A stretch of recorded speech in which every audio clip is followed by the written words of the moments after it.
ठाकुर जी के ऊपर विश्वास करके सभी उस कूप में कूद गए और कूदते ही सभी भगवान के सुंदर वैकुंठ धाम को पहुंच गए।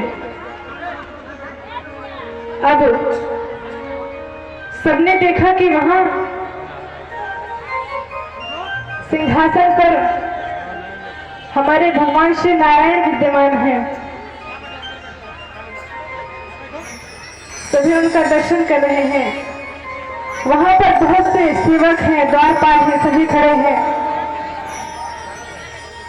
ठाकुर जी ने सोचा कि यदि हम आज इनको अपने माया का प्रभाव नहीं दिखाएंगे तो ये प्रतिदिन इसी चक्कर में पड़े रहेंगे कि वैकुंठ में बहुत सुख है। अब जो ब्रजवासी थे उन्होंने विचार किया कि ये नारायण तो जो है हमारा वही कन्हैया ही तो है। स्वरूप भी देखा और रंग भी देखा तो सोचे कि ये तो हमारा कन्हैया है, इससे मिलने के लिए हमें भला कौन रोकेगा। तो जैसे ही अंदर जाने लगे द्वारपालों ने कहा, ये भैया कहाँ घुसते चले जा रहे हो और कौन हो? बोलिए, देखो तुम मार्ग से हटो और हम लोगों को अपने कन्हैया से मिलने दो।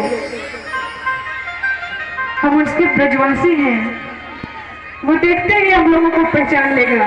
एक बार हटो तो। बोले, यहाँ पर कोई जान पहचान का मामला नहीं है, यहाँ पर कोई रिश्तेदारी नहीं निभाई जाती। आप लोग जहाँ से आए हो वापस चले जाओ। अब ब्रजवासियों ने सोचा कि ये ठाकुर जी के धाम के हैं, हो सकता है एक बार यदि राधे राधे बोल दे तो ये हमको जाने दे। तो उन्होंने कहा, क्या कहा?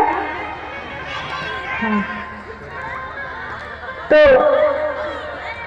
द्वारपालों ने कहा, शांत रहो, यहाँ पर शोर मत मचाओ, ये तुम्हारा ब्रज नहीं है, ये ठाकुर जी का धाम वैकुंठ है। बोले, लगता है कि राधे राधे से काम नहीं चलेगा, हो सकता है ये लोग दूसरी भाषा समझते हो। तो ब्रजवासियों ने कहा, और इस बार हम राम राम बोल करके देखते हैं। तो जब राम राम बोले तो बोले, मूर्ख हो क्या, इतनी देर से समझा रहा हूं, शांत रहो शांत रहो। यहाँ पर शोर मचाना बिल्कुल मना है। बोले, यहाँ पर तो न ठाकुर जी का नाम लेने पर कुछ हो रहा है, न ही प्रेम से बोलने पर। यहाँ पर उनसे मिलने को ही नहीं मिलेगा तो ये कैसा वैकुंठ है? इससे अच्छा तो हमारा ब्रज था,